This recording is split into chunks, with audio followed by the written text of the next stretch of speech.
There is a Dallas Cowboys game this weekend. They will take on the LA Chargers. And even though the two joint practices that they had together this week have already told us plenty about two of these teams, we are looking forward to Saturday because there are a lot of questions that still need to be answered on offense, on defense, in the entire 53-man roster. So we are looking forward to seeing that football game on Saturday. Tonight, we will talk about some of the top things to watch, both on offense and on defense. So we'll talk about those two things. And of course, some of the notes from practice from today, including a certain wide receiver being out there running routes, catching footballs, and you got to be excited about that for sure. What is up, everyone? Welcome into the show. Do me a favor, hit the like button, share the stream. If you're watching on Facebook, YouTube, or Twitter, let your friends know about Primetime. It is Thursday, so final Primetime show of the week until Sunday. But I'm excited about the weekend because we've got NFL games, and, it's exciting to figure out how the 53-man roster will end up shaking out.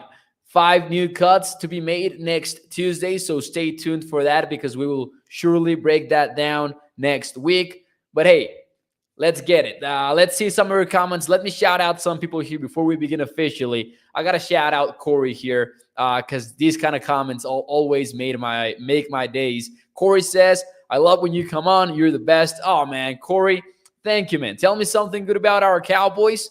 Michael Gallup was out there running routes. Corey, that's what I have to tell you, man. That's the best thing I can tell you about the Cowboys today. What's up, Jeffrey? Rene, we've got Tommy. We've got 7-Eleven, Toxic Tom, Kenneth Fraser. We've got Tony saying that if we lose Dak Prescott, then we're done. Tony, I think you're right. I think that's pretty much true for most NFL teams out there, though. Losing your starting quarterback pretty much most of the time will be the end of your season. Sometimes it won't. Shout out to the 2016 Cowboys, I guess. But more often than not, losing your QB1 will mean the end of your season. But hey, without any further ado, let's start this show officially. Here we go.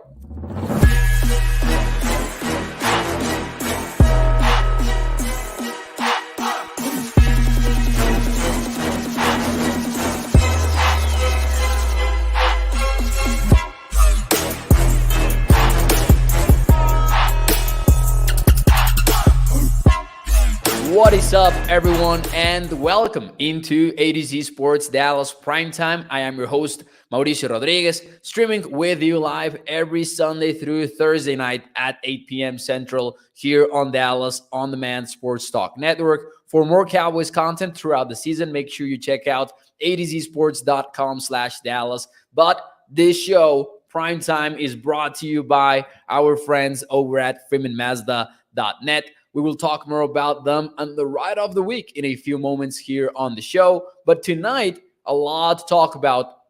Some notes about Thursday practice, certain wide receiver that came back running routes and catching footballs. Of course, he wasn't a part of any team drill or, actual practice. So let's just be patient there. And towards the second half of the show, which will be most of the show, I think, we'll talk about the offense and we'll talk about the defense in the upcoming game versus the LA Chargers. 3 things to watch per side of the ball. That's what we will do tonight. So welcome into the show. Hit the like button. Michael Gallup was out there running routes for the Dallas Cowboys, and he was out there catching footballs from Dak Prescott and from Will Grier. If I'm not mistaken, there was another quarterback throwing Michael Gallup's way, but he ran a few routes, including two of those who were thrown by Dak Prescott. My question from me to you guys is, what is one word to describe Gallup being out there? Finally, little by little, step by step. This doesn't mean that Gallup will be back for the kickoff game versus the Tampa Bay Buccaneers, but still exciting. So tell me, what's your one word to describe Michael Gallup running routes? According to David Hellman, And I will read his tweet right now. He says Dak Prescott just threw one to two routes on air to Michael Gallup, who was out on the field running in his helmet and cleats. Maybe not huge news, says Hellman, but it's also not nothing, considering who the Cowboys had available for practice today. Exactly. Not nothing. Man, I was excited about seeing number 13 out there running routes. I cannot wait to get him back. And it's tough to figure out the timetable. I know plenty of people always ask about when will Gallup be able to return. However, it's tough to say. According to the team, he has suffered no setbacks yet in his recovery, but we've never gotten a real tangible timetable when it comes to Gallup. And I've mentioned multiple times that Todd Archer from ESPN has reported that he would miss 1 to 2 games only, which is maybe more optimistic than most expectations. At this point, I think that, and I'm not saying it because he was out there running routes, that changes nothing in my expectations. But my guess is, and I wanted to be optimistic and have him back by maybe week 3 or something like that. But it sounds like he starts some pup or he heads to IR early in the season and he misses 4 games, right? That is pretty much what I am expecting. I am not expecting him to miss 6 games or 8 games like many have suggested, just because of that Todd Archer tweet that has always made me optimistic, because he is the only reporter who has dared to make that statement, right? And he has said 1 to 2 games, and he's doubled down on it before as well. So that's what I am expecting. Maybe one more week after the injured reserve minimum time that he needs to be away. So maybe 4 games for Michael Gallup. That's what I would be expecting, more or less. Let's see some of your one words to describe Gallup. Mickey Cox says unexpected. 7-Eleven says that process. It definitely is part of the process. Bruce says on track. Gregory says hopeful. Toxic Tom says gingerly. Corey says awesome. Huge, says Rene Garcia. I will say reassuring. That's my word, reassuring. Because, yeah, you guys are right. It is part of the process. It means that he is on track to return in time. So I will go with reassuring just because it is the first time that we are actually able to see it happening on the field. And I love what Michael Gelkin tweeted out. Michael Gelkin from Dallas Morning News this morning when he said that a couple of rookies were heading towards the bus and that one says out loud, "Is that Michael Gallup running routes out there?" And the other rookie replies, "Heck yeah." And you get to love those kind of stories because this is a team that's getting excited about getting a starter back. And Michael Gallup, we know that the Cowboys will be in somewhat of a hurry to get him back because Gallup is your isolated receiver. Gallup really does dictate coverages for opposing defenses. And before he returns, all of the attention will be centered around CeeDee Lamb and whatever CeeDee Lamb does. Now, CeeDee will likely be playing in the slot. He will likely be playing outside, but Gallup is the guy that will most often be isolated, and that is so important for an offense because it gives you a lot of answers about the defense. Are they getting that cornerback some help? And if they're not, you trust Michael Gallup. You throw the ball his way and you let him go out there and win vertically, right? And otherwise, you're probably more willing to attack the play side of things with Michael Gallup just occupying two defenders on the isolated side. So it is important to get Gallup back because I don't know that the Cowboys have somebody else right now that can win in that fashion. So we'll see what happens there. The Cowboys are definitely, I would disagree with Ryan here. That would be maybe my point. I think there's a certain degree of rush to getting Gallup back. I don't think that they will, bring him back before time. I don't think that they will risk him. As Ryan Doyle says, if he's not fully at 100%, then I wouldn't rush him out there, maybe because you're taking care of him over the long term. But there's a certain degree of of hurry to get him back, I would say, for sure. Let's see. Parsons11 says, Parsons Diggs defense says, Mo, I just read that Dak is having an MRI. Nothing or just checking on his ankle injury. This is a question from none other than 7-Eleven. I honestly missed this about Dak Prescott. Can somebody tell me where this happened? Because I didn't read anything about Dak Prescott getting an MRI. Do you remember that insane tweet from Dallas Cowboys that said nothing to worry about, but Dak Prescott is getting an MRI, something like that? It happened last year, and I can still remember Cowboys Nation's reaction to it. I haven't read anything like that, though. It might have happened. I really don't know. And if you can find whatever you found that, let us know to see if it came from a credible source. I didn't hear anything on that. Toxic Tom says, hey, Mo, when did they say Gallimore would be back last year when he got hurt again? How many months off were they? Now, they've been right about multiple players before, though, if that is your point. Listen, teams are never well aware of when the players will actually come back. And that is fair. These injuries, they're fluid situations. I put a lot of blame in the Cowboys front office for a lot of things. I'm not going to blame them for being off for one player's injury, right? Or even two players' injuries, because it happens league-wide. If you check out what's going on in the rest of the NFL, you will see this happens for every team. So, Toxic Tom, I will tell you what, I will hate on the Cowboys front office for a lot of reasons. I'm not sure I will hate on them for being off in some injury timetables here and there, honestly.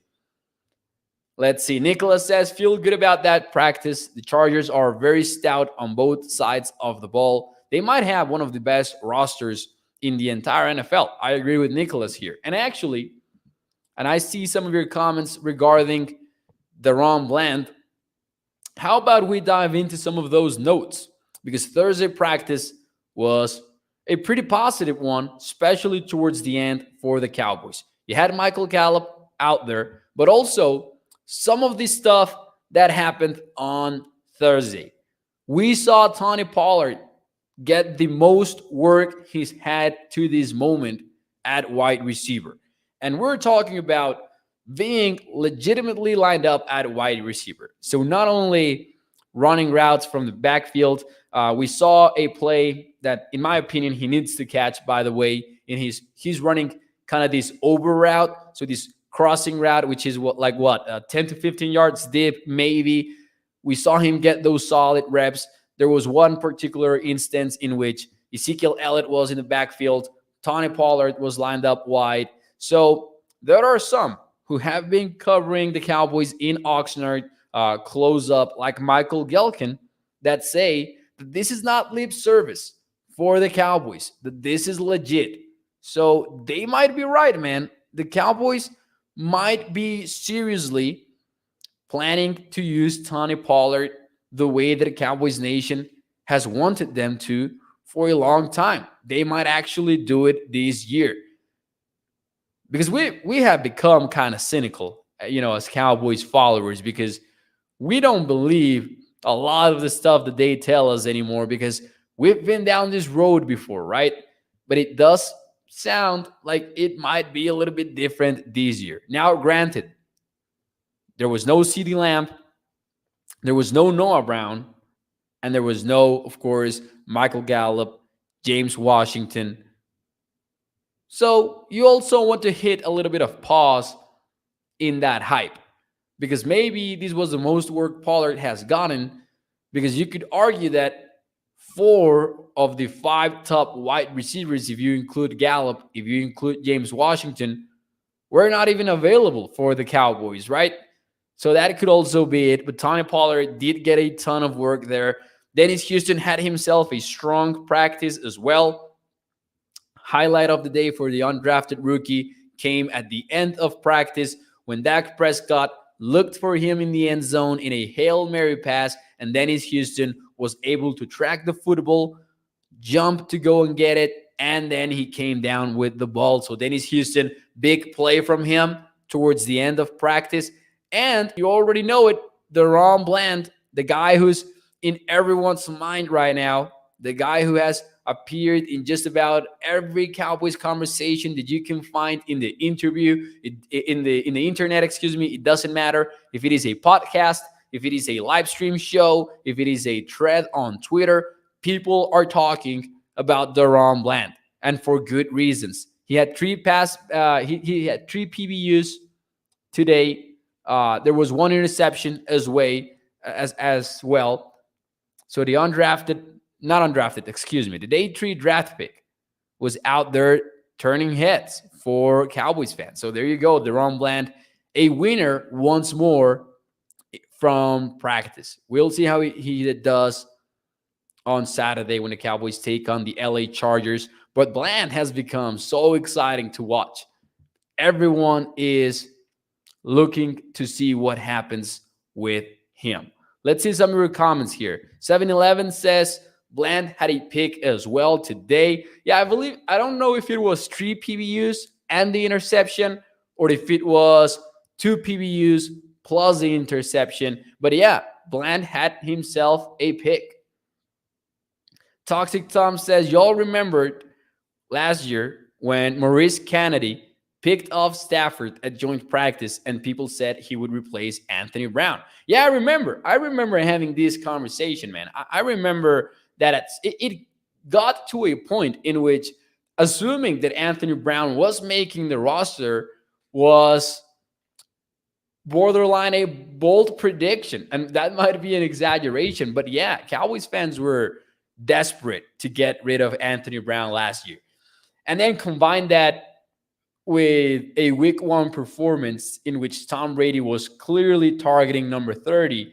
Yeah, I do remember that, Toxic Tom, for sure. That was funny. Now, I don't know if this is the same, though, because people are not really getting ready to make Deron Bland a starting cornerback on the outside. People are just getting excited about the fact that Deron Bland could end up being your number 4 cornerback in front of guys like Kelvin Joseph and Deshaun Wright. And that speaks to you about the depth at cornerback for the Cowboys defense. It's crazy to think that we are talking about depth at a position group that's always been a headache for Cowboys fans. So yeah, it's maybe reminiscent of what happened last year with Maurice Kennedy, but it's definitely not the same, though, because last year we were talking about a starting cornerback, and now we're talking about the number 4 spot in the depth chart, which is pretty different, right? What the heck, says Samuel Rowe, happened to Maurice Kennedy? Yeah, man, that's one of those players that you wonder, you wake up in the middle of the night and say, like, that Morty meme in which Morty is kind of waking up from a dream, Morty from Rick and Morty.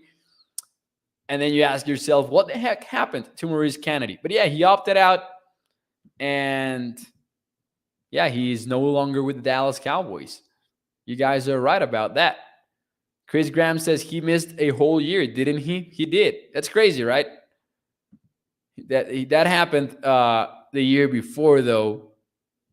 And then 2021 happened. But yeah, what happened to him, right? It's random. It's random to remember Maurice Kennedy like that when he was in the conversation to be this random breakout player for the Dallas Cowboys. Russell Dyer says, so what's your thought? All right, we'll talk about this. Let's do it. So what's your thought about this Brady thing? Something's funny going on. Don't be surprised if he doesn't play the opener. You never know, guys. That would surprise me. I don't know if you guys have followed this storyline closely, but it is definitely weird. Tom Brady pretty much walked away from Tampa Bay Bucks training camp, and they did say the whole thing was planned before it happened. Todd Bowles said when Tom Brady first left practice for 2 full weeks the head coach of the Tampa Bay Buccaneers said, oh yeah, this is definitely something that we planned, something that we talked about. And yet he doesn't have anything close to a timetable for his veteran quarterback, for his Super Bowl champion quarterback, for the GOAT quarterback that's in there. It's pretty crazy that they don't know what's going on, or at least they kind of know, but they don't know when he will return. And I don't like to make too much out of these kind of things, but how could they not know when he is returning? Like, sure, take your time off, do whatever you wanted to do with your family, which is the main theory right now, since it doesn't appear to be anything health related from him or a family member. It really just appears to be some time off with his family, which is fair. Like, it's definitely funny, since, we've always heard about Tom Brady, this insane, hardworking dude that has the date of the next Super Bowl in his gym after he loses one or after he's eliminated in the playoffs, right? Something like that. Or he has that scoreboard of the last game that he lost in his gym as motivation. And then suddenly he's asking for time off. It is definitely funny. It's definitely weird that there is no date that we know of, or the Tampa Bay Bucks apparently know of, that he will return. And I am not the biggest fan of Mike Florio, but he did bring up a very solid point today by writing that this is not the first absence of the offseason for Tom Brady. He had missed multiple days before as well. So something to monitor for sure. Some people have said, what if he re-retires? And you want to automatically dismiss that possibility, but can you do it in a season in which he has retired, unretired, and then fast forward a few months and reports are out there on basically saying that being back with the Tampa Bay Bucks was more of a plan B than a plan A for him. I'm talking about the Miami Dolphins thing. So yeah, I cannot dismiss it. I will tell you what, though, if he comes back and the Cowboys beat the Tampa Bay Buccaneers in week 1, that will be some fun NFL Twitter content. And by fun, I mean painful, because you will get, spoiler alert, we're going to get tweets that say that Tom Brady's heart isn't in it anymore. Tom Brady doesn't love football anymore. Tom Brady is not the same, blah, blah, blah. And then the Tampa Bay Bucks will be right in it in January, right? We'll be back at it. Tom Brady will end up having a season that puts him in MVP consideration or something like that. So, maybe a little bit of a crystal ball look here into the future for you guys. And then we're back to Cowboys content. So let's get into it. The Cowboys play on Saturday versus the LA Chargers. Here is my question from me to you guys. What are you looking out for on offense this weekend? Let me know in the comments if you're watching on YouTube, Facebook, or Twitter. What are you looking out for on offense? Here's what I am looking for. And I'm going to give you 3 per each side of the football. On offense, I'm looking at Will Grier. Looks like we are finally going to get a glimpse at the guy that's competing for the backup quarterback job. Will Grier practiced today with the team. He got some second team reps actually. And man, I do believe Grier has a shot. And listening to Skywalker Steele's interview with him that was actually published yesterday or today, I don't remember which day, but what Will Grier says is true. Last year, he came in September, not a lot of time to learn the offense, not a lot of time to make him an actual candidate for the backup job. But now he has that. And it's not that Will Grier looks faster on the playing field because he suddenly became a better athlete. He woke up one day, whoa, I'm faster, I'm more agile. No, that didn't happen. He didn't stumble into magic cleats either that make him faster. It's just that he knows this offense. He knows Kellen Moore's offense. And as such, he doesn't have to think too much when he is on the field. It happens automatically. That's something that professional athletes talk about all the time. So I'm looking forward to seeing Will Greer, and that maybe ties into the second thing that I am looking forward to seeing, which is just how Jalen Tolbert plays. Because he had a drop that he shouldn't have had versus the Broncos. But other than that, Jalen Tolbert had no opportunities on the playing field with Cooper Rush throwing him the football. He missed him multiple times. And sure, you can see the release. You can see route running and things like that. But I want to see Jalen Tolbert get targeted earlier and get targeted frequently. We are excited about Dennis Houston. Sure. We are excited about even guys like Noah Brown. Sure.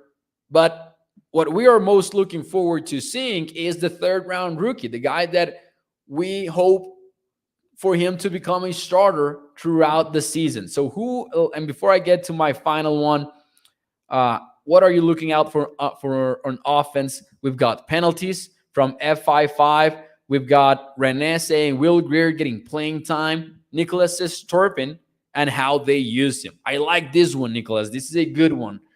I agree with it. I don't want Turpin to be involved only in gadget plays.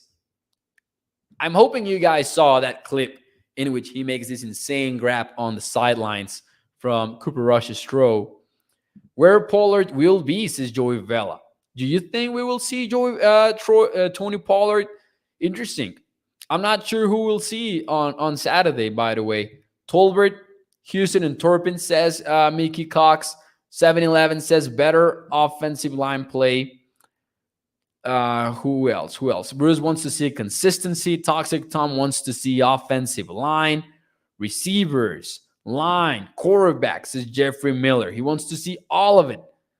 What else? What am I missing before I move on into my final one?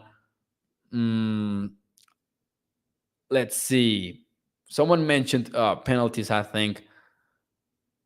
I imagine in the sense of not getting many of those penalties that they did last week when they had 17 for 129 yards. But anyways, my third one, as some of you said, the offensive line rotation. Specifically, I want to see if game one, in which Josh Ball mightily struggled, in which Aviante Collins struggled, as well as some of the guards and interior offensive linemen, did that change anything? Will we get to see Isaac climb up the depth chart? I know some of you will make fun of me, man, but Isaac is making multiple 53-man roster projections because the Cowboys have few options at the position, right? So can Isaac climb up? Can a guy like Braylon Jones also get more second-team reps, for example? He did at practice, so something to watch as well. What about Aviante Collins? Will he get more playing time on the other side of the line of scrimmage? So that could also, not on the other side of the line of scrimmage, on the other side of the offensive line. So how are they going to play around with it all? I'm looking forward to seeing that. Essentially, will the rotations or the order of the rotations that we saw in week 1, will they remain the same in week 2? Or will there be key changes? That is what I am looking at this Saturday. Moving on, defense, ladies and gentlemen. Let's talk about defense. Who are you looking out for, or what position group are you looking out for on defense this weekend? Now, while you're giving your answers, and before I give you mine, let me talk to you about our guys over at freemanmazda.net. They're making primetime possible, and the ride of the week is the new Mazda M5 Miata Grand Touring. Now, parenthesis, whatever I tell you about this vehicle, it isn't enough. So make sure you go and check it out on the website, freemanmazda.net, because this car, this beauty of a car, has a 2-liter Skyactiv G4 cylinder engine. It keeps you safe with a lane departure warning assist, automatic climate control. It's got black leather interiors. And seriously, I insist, go check it out. High-end sports car performance. and a miles per gallon capacity of 26 in the city, and that goes up to 38 in the highway. To 35, excuse me. So make sure you check that out. That's the M5 Miata Grand Touring, the ride of the week for freemanmazda.net. Thank you. Thank you for, of course, presenting Prime Time to all of you. Let's see. Let's see. Oh, we've got a bot. We've got a bot on the YouTube. I have blocked him. I don't know if someone beat me to it, but let's see. Defensive backs, for sure. Our weak link on the defense is Nicholas. Sergio says Basham having a fantastic training camp and scrimmage. We've got Barr, Bland, defensive line push, says Parsons. Diggs defense. I like it. Stopping the run.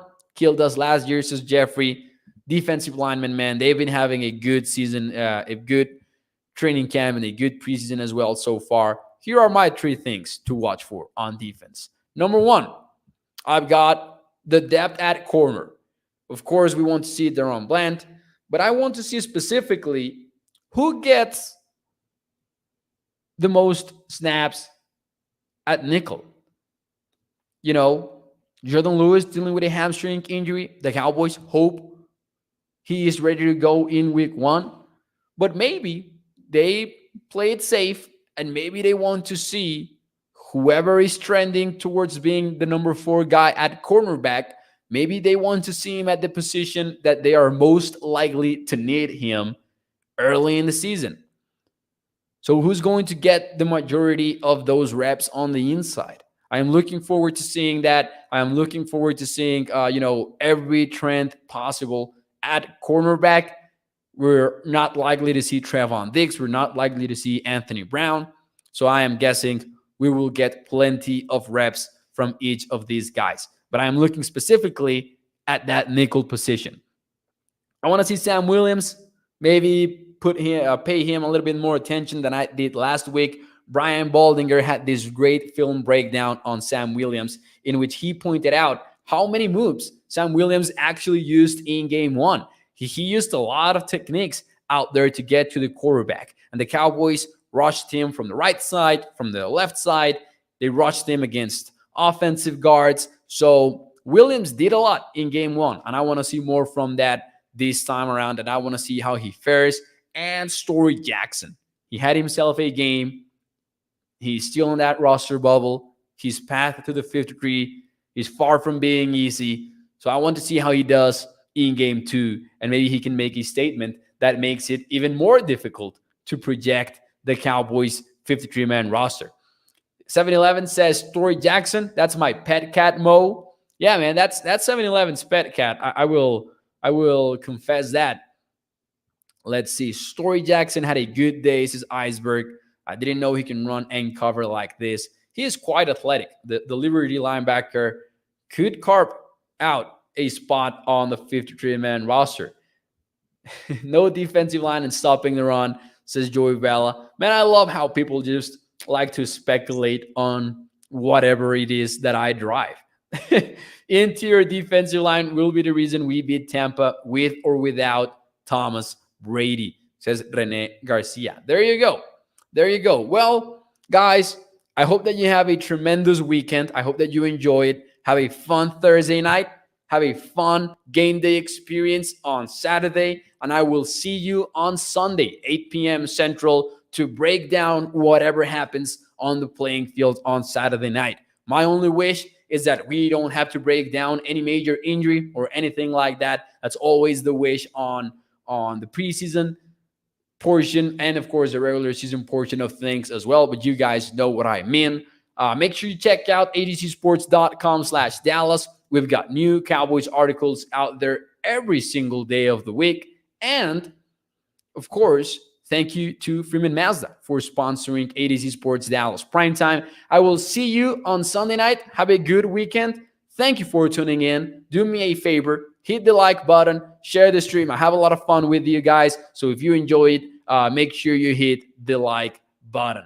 Rene Garcia says, Matamoros. Saludos. Gregory says, Mo, it's been fun. Charlene Evans, thank you. I agree. Great audience on tonight's show. Thank you. Thank you. I will see you on Sunday.